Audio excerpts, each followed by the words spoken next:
Welcome everyone to the Friday edition of The Damage Report with me, John Arola, and joining us almost at the last minute, and being very nice and being able to do so, Ben Gleib is back on the show. Ben, how's it going? Very good. How are you, John?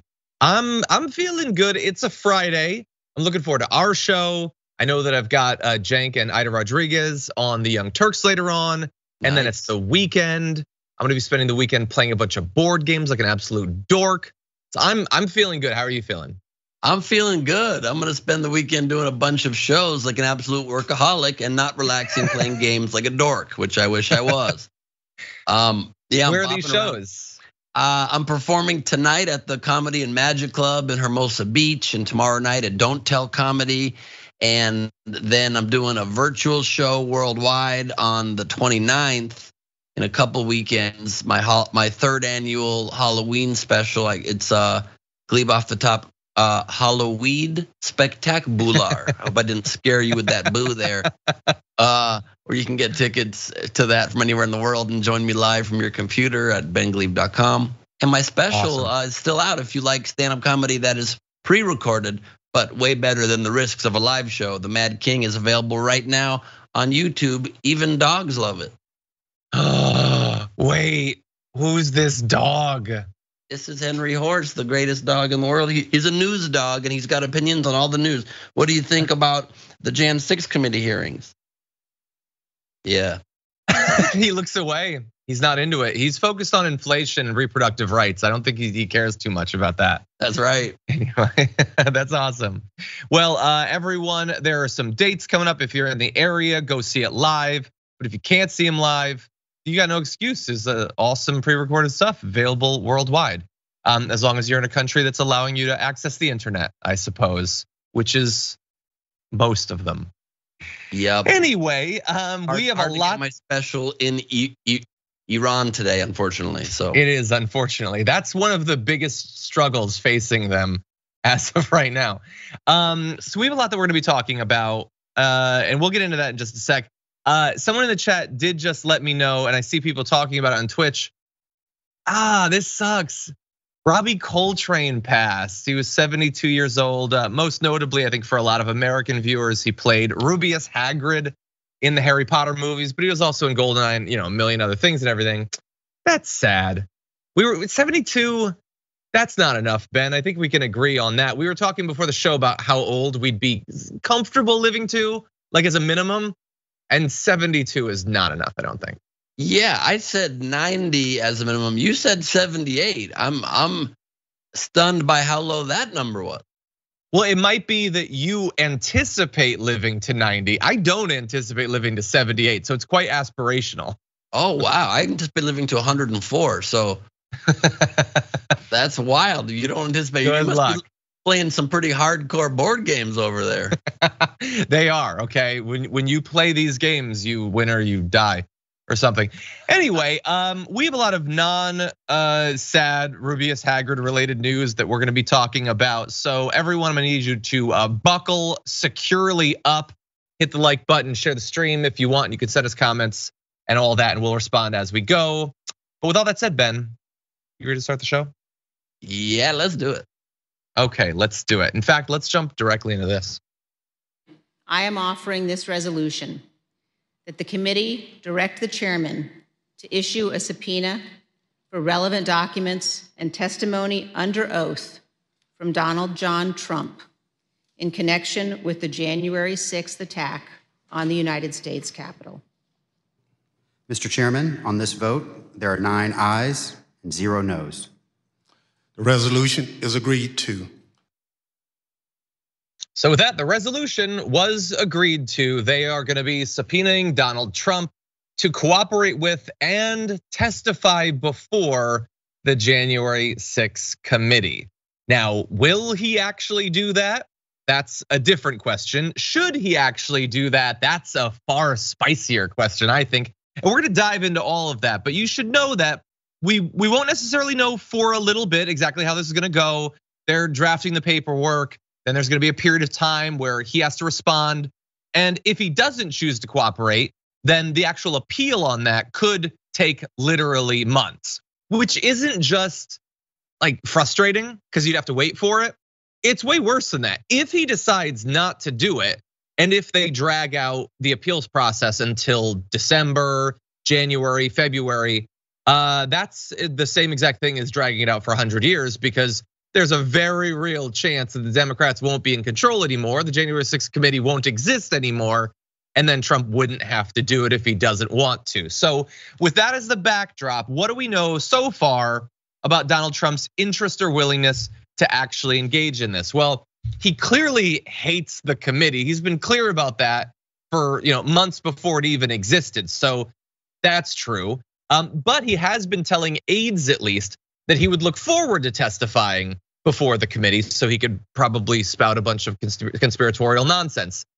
But that doesn't mean that he actually will do it. Bragging to aides about how you take on Liz Cheney is different than actually sitting down, being sworn in, and risking perjury as you're asked questions about what you did and didn't do, what you said and didn't say.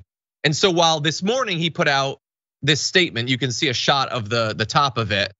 He's titled his memo to Benny Thompson, "Peacefully and Patriotically."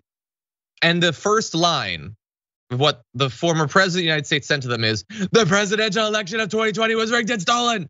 And it only gets more conspiratorial from there. He literally at one point blames black voters in urban areas for stealing the election from him, amongst a lot of other nonsense. And so he does say at the end of it, "At your request, I will present these additional numbers to you," saying that he would do it maybe, but theoretically only live, and only so he could say like something that he saw in 2,000 Mules or something. So Ben, what do you think? Is this gonna happen? Should he actually do it? Well, I admire several things in this statement. One, the fact that he is saying out loud yet again what the Republican Party has said in their actions for so long. They blame African American voters for voting, not for them. What a crime against this country that is, voting in their own interest and not voting in the interest of people trying to literally take away their vote. How wild. Secondly, you did point out accurately, John, that he does not like this committee or believe in it, but still might testify before it, which tracks for Donald Trump, because he also clearly does not like or respect America. But that doesn't mean he doesn't want to speak in front of it all the time either.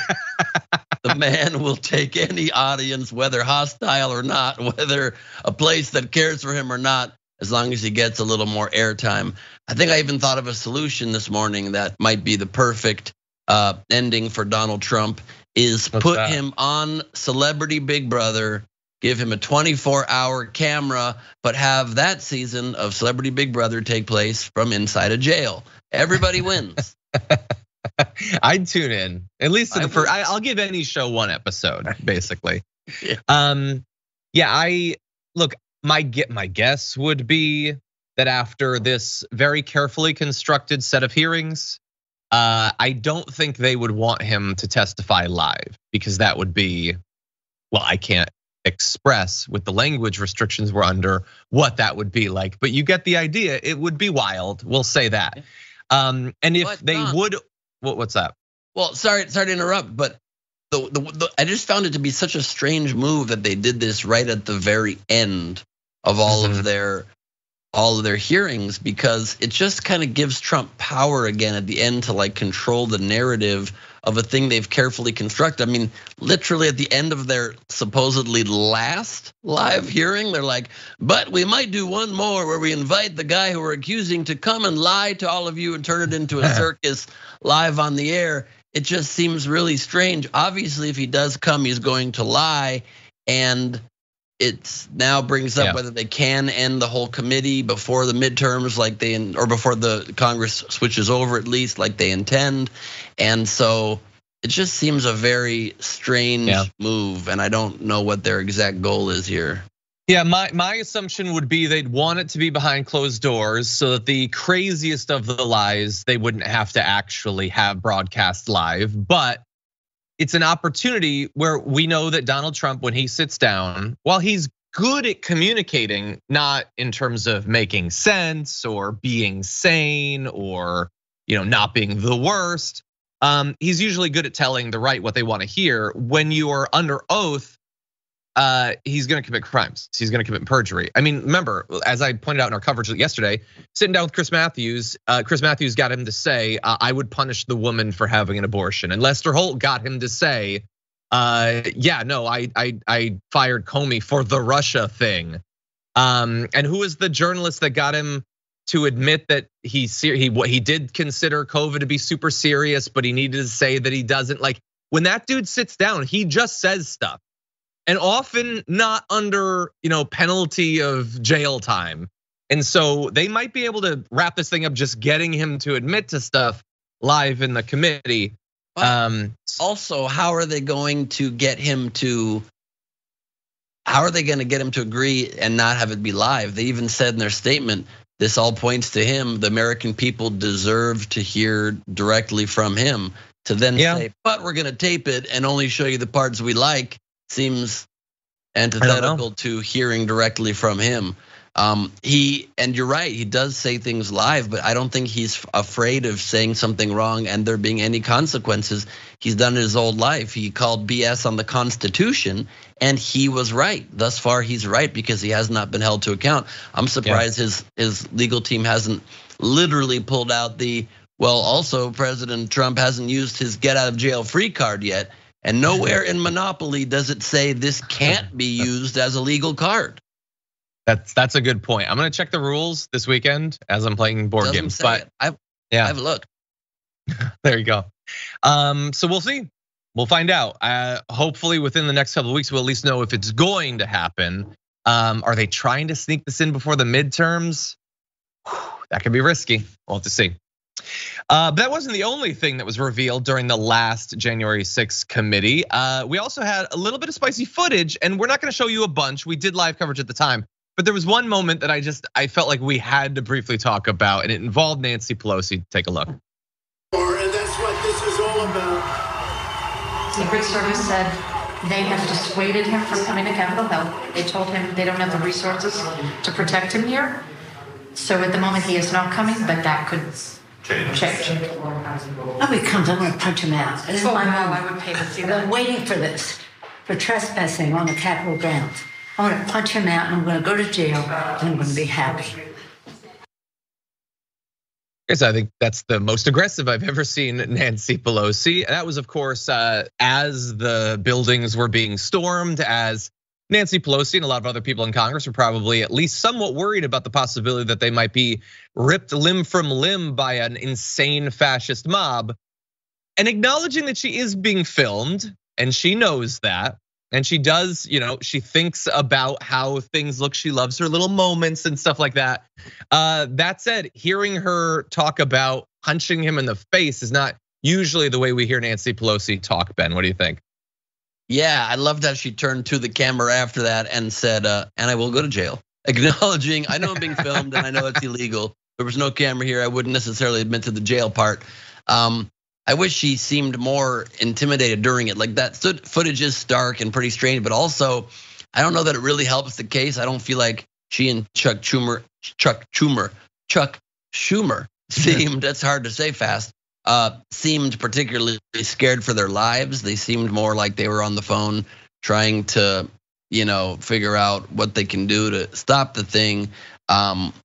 And also, I don't know plausibly how it would have worked. They were afraid to go out of their offices, but if Trump showed up, Nancy would have stormed through the Viking and the people smearing feces on the walls to get to Trump and knock him in the face. I'd love it, but it seems a little too end of a 90s romantic comedy for me to have plausibly happened in life. But I would pay to see it. I mean, that's a pay-per-view post, both of them being in public office that make huge money for charity.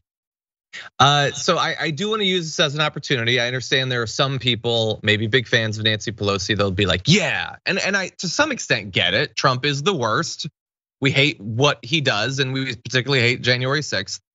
But I will remind you, there's some amazing write-ups of what she actually did following January 6th. So there she's saying, I will go to jail for slugging him in the face. But what did Nancy Pelosi actually do?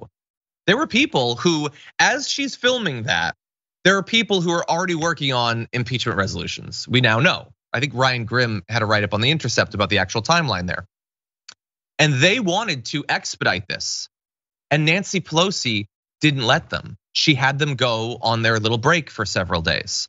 And that may not seem relevant. I mean, after all, at the end of the day, he was actually impeached, but of course he was not convicted in the Senate.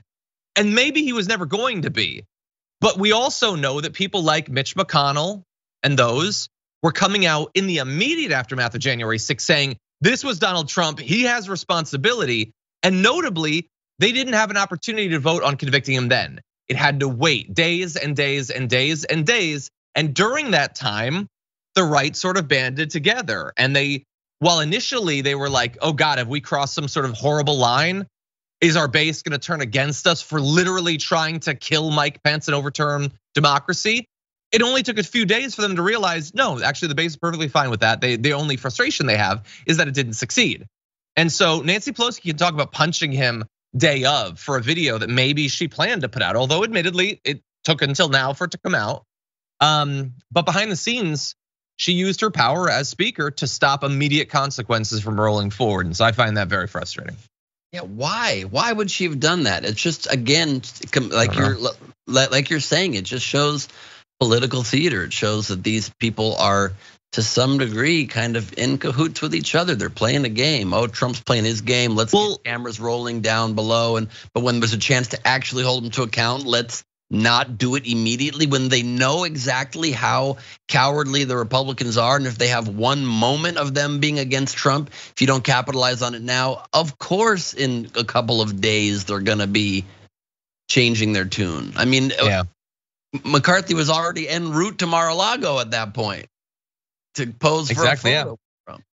Yeah, they have said, or it's come out, that their strategy was, let's slow down on impeachment and let's just cross our fingers and hope that they use the 25th Amendment. Come on. That was their strategy. Trump's own team. It didn't happen. Trump's own team. The only way they would have invoked the 25th Amendment would have been if the 25th Amendment comes free with every book deal. Then maybe. Maybe that is what they were focusing on at that point. Okay, can't invoke the 25th Amendment. There will be no exciting spoilers to save, no surprise twists, M. Night Shyamalan style for our tell-all books. The country's crumbling, but my God, do I want to keep the real nuggets of how I was sure he was unhinged and dangerous to our country for when my book comes out, so I can tease those nuggets on Bill Maher and on Fox News and get and even all on all the liberal media and get them to be like, wow, it's true. It is true. He was crazy, and now you're on our team, even though you had an obligation to save us then. But we get book sales. We get it. Yeah. There's one other little minor bit of news I just want to make sure that we cover, just because it's so ridiculous. Donald Trump is, of course, feeling pressure from a number of different legal challenges. One of them is in New York, where the AG is pressuring him over a variety of forms of fraud. And we know that she's coming for a lot of money, literally hundreds of millions of dollars, as well as shutting down the Trump organization. Well, Donald Trump has a little plan, a little backup plan, maybe in case that happens. He's got a whole new thing. He's moving on. He doesn't care about the Trump organization. He's got something he likes more. We call it Trump Organization 2. He started a new company, and that's what it's called. It was registered on September 21st, the very day that Letitia James filed a 220-page fraud lawsuit against Trump, his family, and the original busted old Trump organization. On Thursday, James's office fought back against this move, filing court papers that ask a Manhattan judge to bar him for moving any assets from the Trump Organization to the Trump Organization 2 so that they'd be protected from the $250 million judgment that she wants against him. And they're also asking for the lawyer to appoint an independent monitor to oversee the Trump Organization so that if they do anything tricky with moving money or hiding money or whatever, they can potentially see that. And they want to, it's described as quickly by Insider, hold a hearing to set a trial date for early October 2023, as well as serve Trump with a copy of the lawsuit, which currently Eric Trump has refused to accept. Because this is what you can do when you're rich. Like, you're facing a $250 million lawsuit. You just don't have to take it, I guess. Isn't that weird? If you committed a petty crime, like if the cop comes up to you, I don't even hear you. I don't even see you really. Like, no, you're allowed to do that when you're rich. But anyway, yeah, I will remind you, they're aiming for October 2023. This would be like far into the Republican primary at that point. If he chooses to run, you can't move it along faster there. But anyway, Ben, what do you think about Trump Organization 2? They really are rebooting everything these days, aren't they? Yes, they are. Trump Organization 2, this time it's personal. You would hope that they would have been smart enough instead, or not hope, I guess, to instead of doing a sequel, they should have really done a prequel and changed the narrative. Oh, you go back in time. That's how you can avoid committing the crimes in the first place. But they're not interested in that. They just want to be able to paper it over with Trump Organization 2, which they also started a new offshoot, Trump Organization LLC, just 1 week before that. And then an offshoot of that was on the 21st, Trump Organization 2. So they have basically 2 new organizations now. I think that's what the world needs. More and more Trump-filled organizations. Just putting money under each of them like a shell game and switching them around like the Times Square hucksters they actually are, now just going full on shell under the cup for all of us to see. But surprisingly, they're not okay with someone looking at making sure they don't put funds illegally in that company. This is a totally legit company. Wait, you're gonna look? The point is, can someone start Organization 3? Just in case. Yeah, no, the lawyers, as Ben is pointing out, they have said that none of this legal stuff is necessary. You don't need this special monitor. You don't need to look into that. And here's why.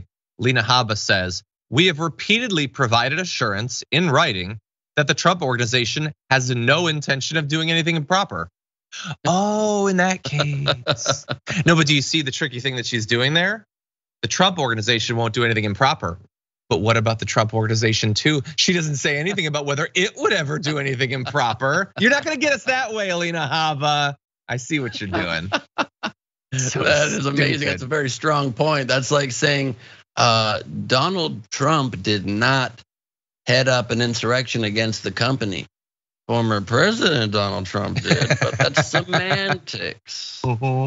It's pretty wild. That is pretty wild and a very strong point. Yeah, don't look over here, look over there. They're literally magicians, but they're like a very cheap magic shop magician who's like, look, can I just get you to buy the string thing that makes your card float or not? I gotta be somewhere, kid. I got alimony payment.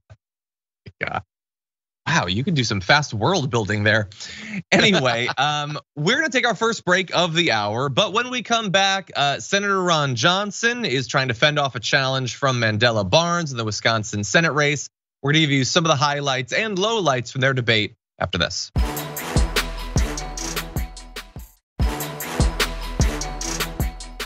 Okay, everybody, let's jump into some fun with the Wisconsin Senate debates, starting with this. Mr. Barnes, you go first. What do you find admirable about your opponent? Well, no, seriously, I do think, the senator has proven to be a family man, and I think that's admirable. Mr. Johnson. I mean, likewise, I appreciate the fact that Lieutenant Governor Barnes had loving parents, a school teacher, father that worked third shift, so he had good upbringing. I guess what puzzles me about that is, with that upbringing, why is he turned against America? I mean, why does he find the founding of America awful? It's somehow it puzzles me. We did not. We said something admirable. Acknowledging that question is a little bit annoying. They always do it. It's a little bit annoying. We know these people disagree with each other and despise each other. That said, it is sort of the last remaining minimal bar for a little bit of civility in politics, and Mandela Barnes did a great job. I mean, to be fair, Mandela Barnes gave the answer that everyone does. It's always, well, he seems to like his family, I guess. That's like the easiest thing to say, but he said it and he didn't undercut it afterward. Ron Johnson couldn't even pass that bar that is so low, it's buried in Earth's core. He immediately had to turn on Mandela Barnes.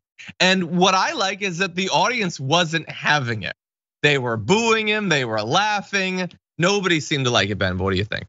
Yeah, Ron Johnson is just an unmitigated piece of garbage. The man is a horrible racist, misogynist. He's against every bit of human rights that we thought was long settled in this country. He's a hypocrite. He contradicts himself constantly. This is one of his more noble moments, which was taking the one noble moment and turning it into a personal attack. At least that personal attack was direct.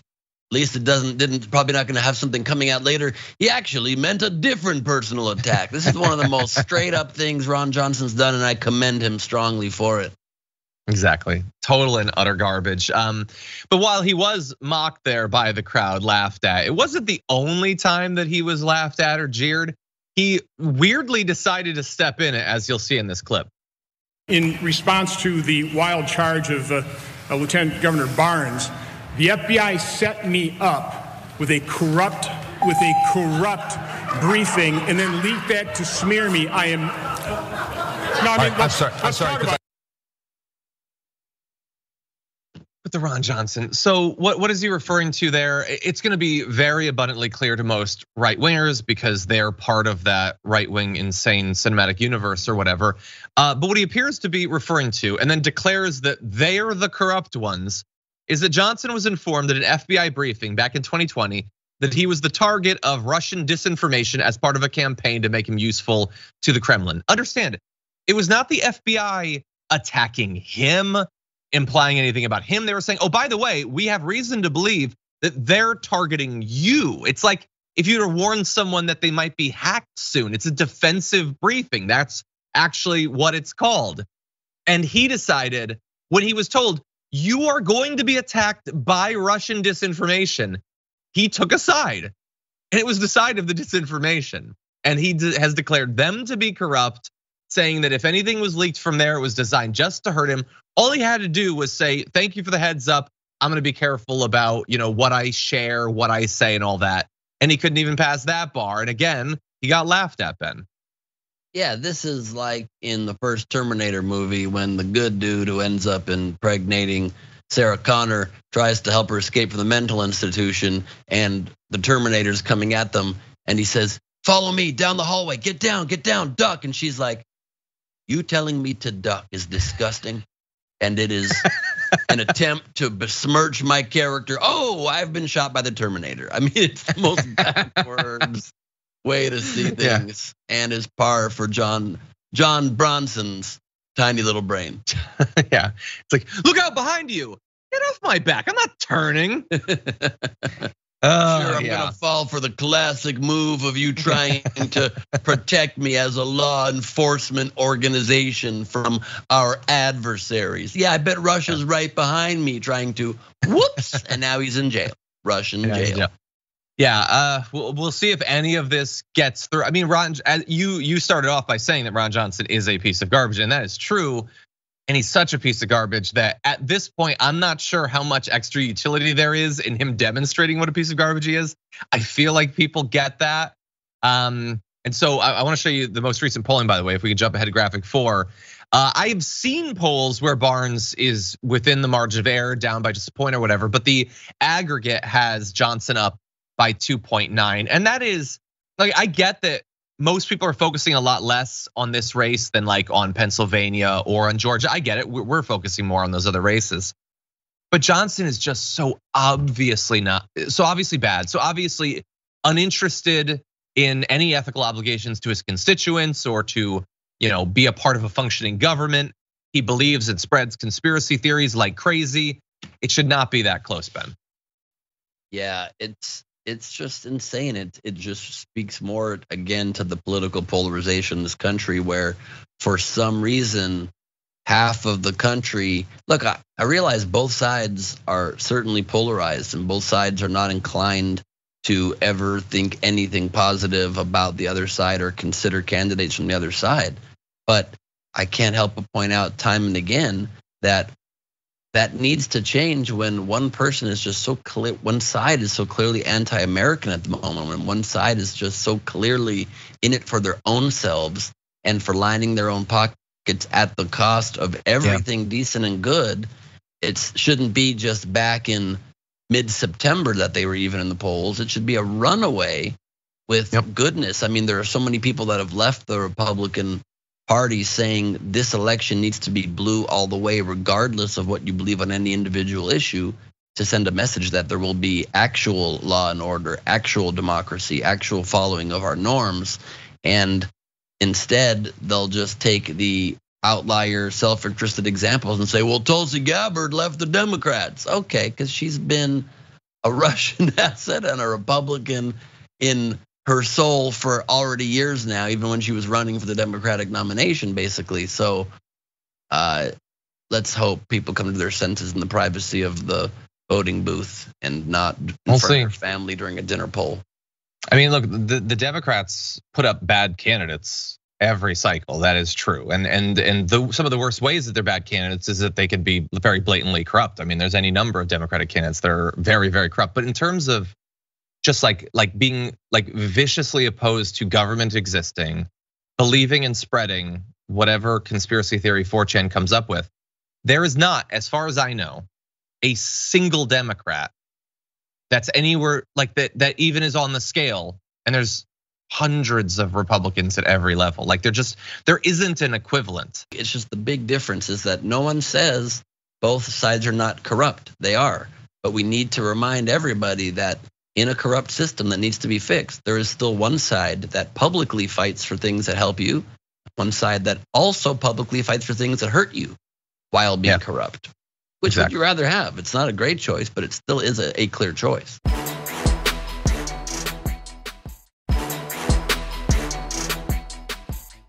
I want to jump into just a little bit more. They did get into the substance. I mean, a lot of it was fairly comical with Ron Johnson, but let's jump directly into this third video. Minimum wage has not gone up since 2009. In Wisconsin, our minimum wage is still the federal minimum wage of $7.25.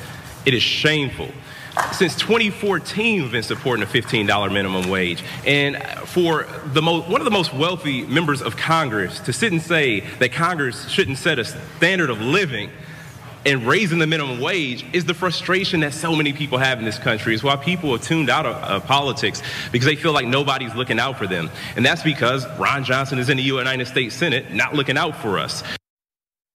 So it is one thing for Democrat Mandela Barnes to point out that Ron Johnson is rich and disconnected, doesn't understand regular people's lives, isn't interested in learning about regular people's lives. That's, I think, a good thing for Barnes to focus on. But it's far more effective when Ron Johnson decides to do it for him, pointing out that, regular people are struggling and they do have it harder than people living in a lot of other countries, but he very much does not want to change anything about that, as you'll see in this clip. What would it take to get you to consider 6 to 12 weeks of paid time off for a mother to recover from childbirth, or even a father and a mother to bond with their child? Well, again, I realize that benefits are really popular, and spending money we don't have and mortgaging our kids' future is pretty popular. But the fact is we don't have the money for this. And if you force it on the private sector, you will start reducing jobs. You could put businesses out of work. Never forget, they want the government to be able to force you to have a child and then immediately get back to work and just leave the child on a counter or something for 8 to 12 to 16 hours. That is their actual position. They don't care. They don't think it's worth spending literally any money, which we definitely have. Let's be clear about that. We're the richest country that has ever existed. And I will remind you, I know our audience doesn't need to be reminded. If we can jump ahead to graphic 6. Right now, we're at 0 weeks of paid leave. Even the 6 to 12 weeks that the moderator there brought up would still put us at the back of the pack. We bring up this chart and you'll see Estonia gives 86 weeks of paid leave. I understand that the text is small. We're the yellow one at the bottom. Ireland, Switzerland, New Zealand, Australia, they don't give a ton, but every one of these other countries cares enough. And you know what?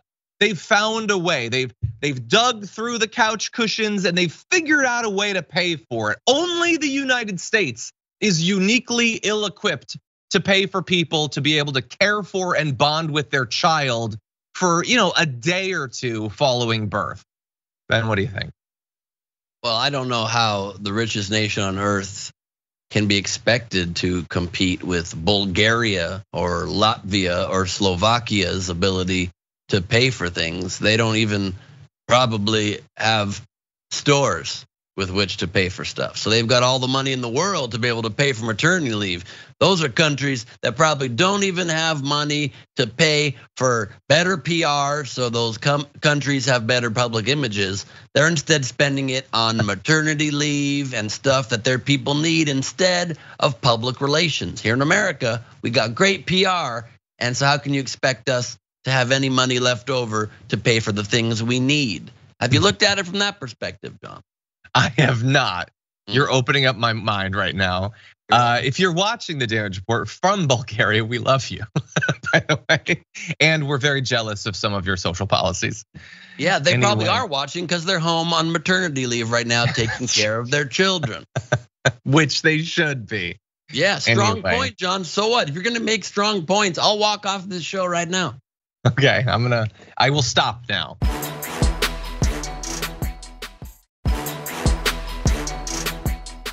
If you're a fan of animals, you might want to appreciate them while we've still got them because they are going bye-bye, according to the World Wildlife Fund's most recent Living Planet report, which they say is their most comprehensive study of animal populations to date.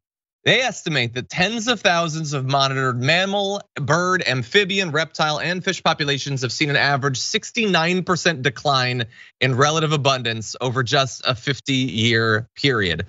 This is confirming basically some of their earlier reports that show that on average, wildlife population sizes are declining at a rate of about 2.5% every year. We'll get to some of the more specific ones. Now, it's important for you to understand that according to them, this does not literally mean exactly that there are 69% less of every animal in the world.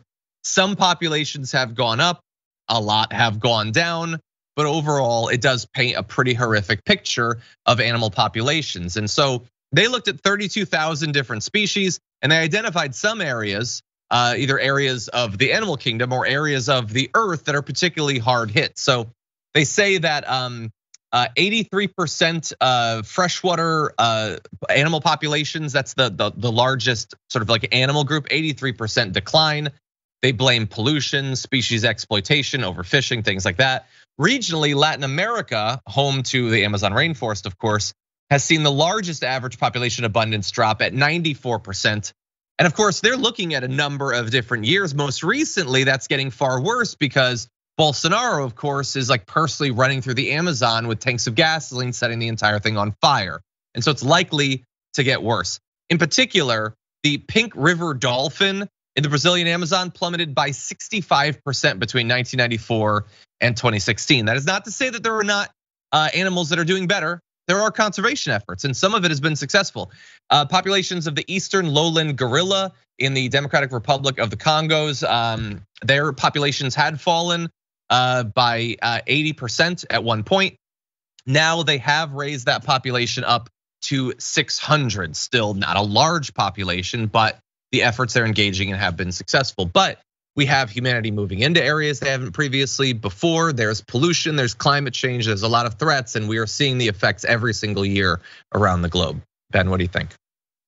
Yeah, don't worry that 69% on average of vertebrates are declining. So what? First of all, keep in mind there's lots of invertebrates that are doing great. A lot of jellyfish, a lot of amorphous shaped animals that are doing fine. So let's not stop climate change at all. We've got some mushy animals that are on the rise. Don't worry about that. Plus we got 200 extra gorillas of one particular type of gorilla in one type of area. Who cares that most animals on the planet are disappearing? In fact, the fact that it's just an average and we're still at a decline of 69% is so much more dire. It's so much scarier. That means that if it weren't for conservation efforts of us trying it all we can to stop the occasional tractor tearing down a rainforest, which is just insane to do in any respect, or the occasional effort to rehabilitate a species that is on decline, we'd probably be at 80 or 90% across the board of vertebrate species declining and disappearing. The fact that we're pushing back and it's still almost 70% decline is completely devastating. It's bonkers, and obviously with very basic math, unsustainable. That means in about 15, 20 more years, we're gonna be at like 99% decline over that period of time, and we have no more biodiversity on the planet, and probably an insane danger to life on Earth at that point, because we rely on these species and the biodiversity of this planet to give us the resources that we need. And if that doesn't convince you, just the fact that there are pink dolphins that literally exist in rivers on this earth. You can Google the Amazon pink river dolphin, and we're reducing that population just from we'd like to live in a place that's really cool and trippy standpoint. You gotta stop this destruction of our wildlife habitat. 100%. Yeah, I had never seen the pink river dolphin, and admittedly, I've never met a pink river dolphin, but I'm already ready to say I would trade any 10 people for one pink river dolphin. 100%, 100%. And you're right. And pink river dolphin for Congress. So that's my exactly. I'm donating the federal maximum. Yeah, it's obviously bad, as Ben was saying, for biodiversity, but also think about like the loss to the next generation. Like they're not gonna see these animals. They're not gonna know these animals. They're not gonna have a chance. Our kids someday might like look at a picture of a dolphin and not be able to identify it, let alone a dolphin fetus, Ben. They just won't be able to identify it on site. Anyway, with that said, we're gonna take our second break of the hour. When we come back, lots more news to get to, so don't go anywhere.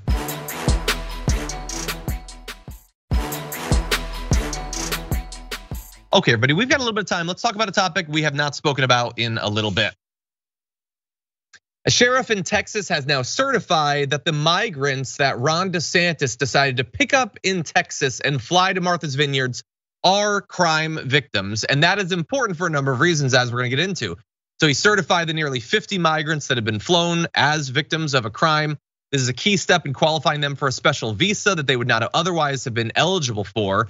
And importantly, they want some or all of these migrants, whoever's willing, to be witnesses in a criminal investigation. Thus, they need the visas, thus the certification. They go on to say these certifications will ensure that the migrants can continue to help our law enforcement officials, and that there will be a process and heal from the incredibly traumatic experiences they've suffered as a result of the cruel, heartless acts committed against them.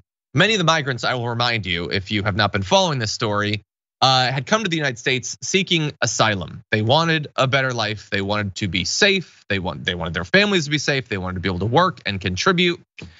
And the idea that they were turned into political weapons by Ron DeSantis, who he and his team never saw a single one of them as a human being, never cared at all about where they were coming from, what life they wanted to lead, what they might be able to contribute to a community or to the United States at large.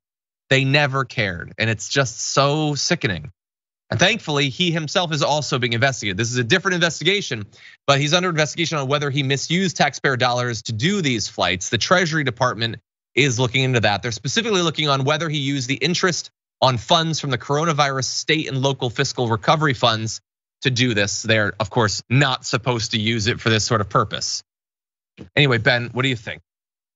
Yeah, I'm all in favor of any effort to investigate DeSantis and to punish him for any illegal use of funds. I've also said it from the beginning that I don't see the busing or flying of these migrants as horrendous and cruel as a lot of people see it as. I thought from the first minute that of all the horrible actions, this one actually most likely would protect those migrants. Like now they're getting extra protection for being witness to this crime, and there are 50 migrants that actually might be in the end treated better than the hundreds of thousands that are coming here without any heart. And I do wish that the one part of while you certainly should never use people as political pawns, and I do agree that DeSantis doesn't see them as human beings. I don't think there is anything that wrong with asking it should be coordinated, but with asking other states to share in the burden of that and to be aware of what it takes to truly house and take care of these people that are coming here for a better life, if for no other reason than it should expedite us finally making change to our immigration policies that have not changed in over 30 years. If we truly care about it, we shouldn't just care about punishing DeSantis for making a spectacle of these 50 people. We should care about changing the system so that the millions who are coming here have a chance at actually, and who are already here, have a chance at gaining citizenship, at getting their asylum hearings to happen faster. And if this can shine a light on that, I don't think it's a net negative in the end. And maybe you get the bonus of DeSantis being punished for being sloppy with the way in which he did it. I think that is perfectly fair. I think that we should have a system like that. Of course, that's not what DeSantis is working towards, but you're right. Maybe some people can use this as a springboard towards making that sort of change, and maybe you can get some Republicans actually on board. God only knows what else would be attached to it. But anyway, with that said, we need to jump into our last topic. Let's go to that as soon as we can. Throughout this week, John Fetterman has been the target of a disgusting smear campaign of some people trying to obfuscate what his challenges following from his stroke actually are, implying that his need to occasionally use a voice-to-text program, they're like conflating it with not understanding language. Some of them go way further than that. Tucker Carlson is implying that he is now a transhumanist cyborg or something. But that was earlier this week. And there's been a lot of strike back against that. So it would be weird to jump into that at this late date, but that's what Meghan McCain is choosing to do. She decided to tweet out, "This is insane. How can someone be a senator without being able to speak or understand small talk?" So he can speak perfectly fine, as anyone would know if they'd watched even 2 seconds of the interview. So she looks like a clown for not understanding that. But more importantly, to say that you specifically need to be able to engage in small talk to be a politician that's ridiculous, but that's what she's doing. And of course, there's the added layer of the fact that, as she will be quick to remind you, she's the adult daughter of the now passed John McCain, who had a brain glioblastoma while he was serving as a US senator. Obviously suffered from disability as a result of that, as well as the torture he'd experienced earlier in his life. He literally died as a senator. So you would think that if anyone was going to be like possessing of at least a little bit of empathy when it comes to someone who is recovering from an illness, that it might be her, but of course not. Ben, what do you think? Yeah, this again is Meghan McCain missing the mark completely. I still do feel somewhat responsible for being partially responsible for training her to host television back. And that is part of what probably helped her get the job at The View, that raised her public profile. She is a good person at heart, and she is a lot more open-minded, I think, than a lot of Republicans are these days. But she comes out with these bad takes all the time. It doesn't make sense. And this is not to be insulting to her father, but it's literally the same statement as her if somebody said to her father, "How can you be in the Senate if you can't go up high to give high fives to people after votes?" I mean, his arms only lift a certain amount. It just doesn't make sense. It has nothing to do with his ability to serve as a senator, although I do think the Fetterman campaign should be doing a better job of explaining, not just, "Oh, I will be better come January," but say, we already have express permission that in Congress, everything will be captioned for me live. I'll be able to respond and see all of the pertinent hearings, and all of the pertinent meetings will be, and committee hearings will be all transcribed, so there will be no issue. They're kind of leaving that a little bit as a gray area, which is an unnecessary window to leave that can be exploited by their opponents. Yeah, I get what you're saying in terms of the perception. I would say if I were, the Senate, like if I was in charge of the Senate, I would be making clear that we have accommodations ready to go. You may not have a lot of people who are immediately post-stroke running for office, but what are we supposed to believe, that if someone who is deaf got elected, just out of luck, we can't do anything for you, I guess you can't. I mean, that's crazy. Like, people have disabilities, there need to be accommodations for that. There's literally federal laws requiring those accommodations. So I agree with you that they have to handle it as best as they can, but people telling things that they know are lies that have already been debunked, that can't stand. Anyway, unfortunately, that's all the time we have for our first hour. There's a lot more show to come, including the throwing away of the garbage people of the week. So don't go anywhere. Ben and I will be right back.